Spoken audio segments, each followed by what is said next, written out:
Di dewra karantînayê de em lê hay bûn ku ji xwe berê tu cih û war û qad nebû ku dersên kurdnasiyê li ser ziman û wêje û dîrok û civak û psîkolojî û felsefê û metodolojiya zanistî hebe, lê her wiha vê karantînayê rewşeke wiha ava kir ku kesên ku derfetên piçûk peyda dikirin jî jê bêpar bimînin. Lewma me biryar da ku par em zanîngeha Kurdî ya online ava bikin. 16 mamosteyên akademisyen, spor, lêkolîner yên Kurd û biyanî ku di qada kurdnasiyê de dixebitin, pişta xwe dan hevdû.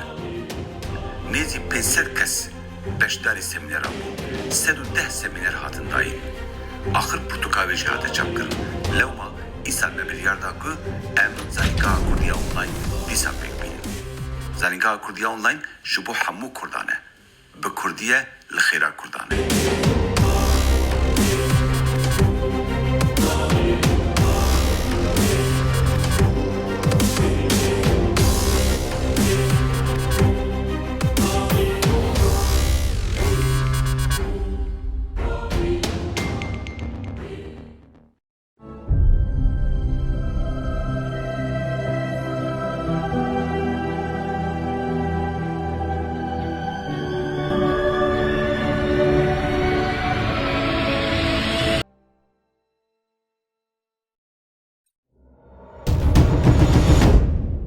zanîngeha Kurdî ya online bi berpirsiyetiya Dr. İbrahim Seydû Aydoğan û gelek mamosta spor û şarizahên din.